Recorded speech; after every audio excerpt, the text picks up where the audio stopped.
Here we have a pair of Nike Initiators, and these are more budget sneakers from Nike.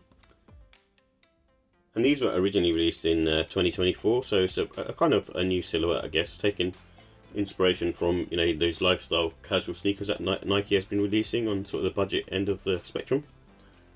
And again, it's been influenced by like the Y2K runners, so similar to like the V2K run or the Vomero.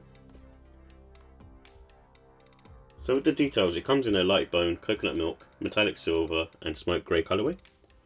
And this has what I think is a polyurethane midsole.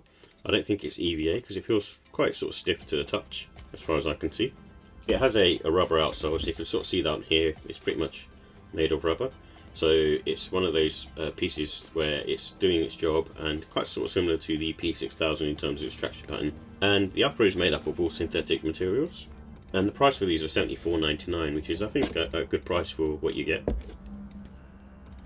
So with the comfort and sizing, this is on the medium side in my opinion. I think they're kind of verging towards the firm, but there's enough kind of support and give there. So I'm going to say medium because they feel quite sort of neutral on foot, and the arch is quite sort of neutral as well. So you can sort of see that here, not like how most runners are. So that's why I sort of labelled these more as a casual sneaker.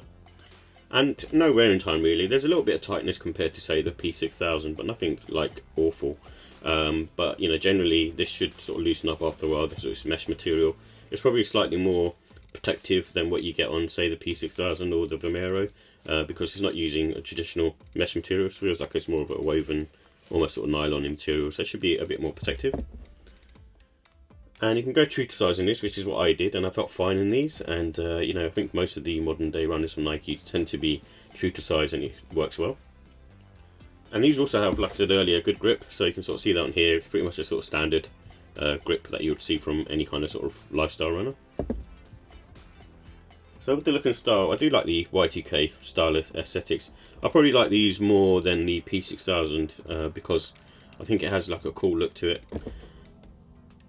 And it's also a good sneaker for spring, summertime. More for spring, really, because of the fact that, like I talked about, the material on the upper being this almost nylon material rather than mesh material. It's probably slightly on the cheaper side, but I feel like it would be more hard wearing and good for sort of slightly worse weather.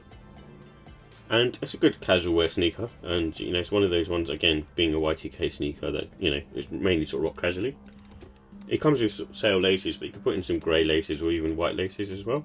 But the sail laces match the midsole, which is quite cool.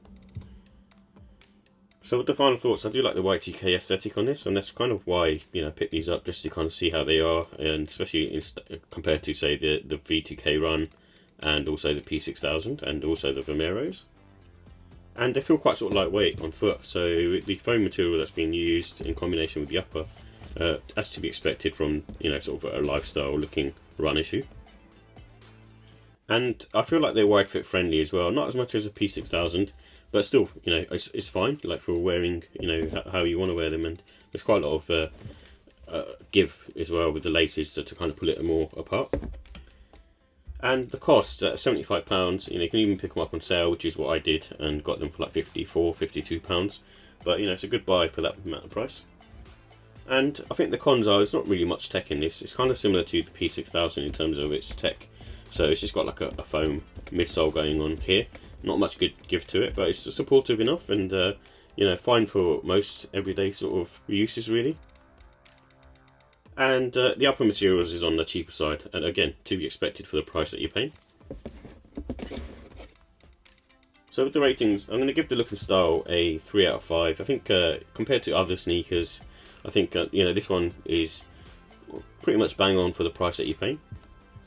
The comfort, I'm going to give it a 4. It's not like it's really uncomfortable, but it's more like traditional sort of neutral type footwear, and I think you're fine to wear these every day and all day kind of thing, and I think you'll be fine.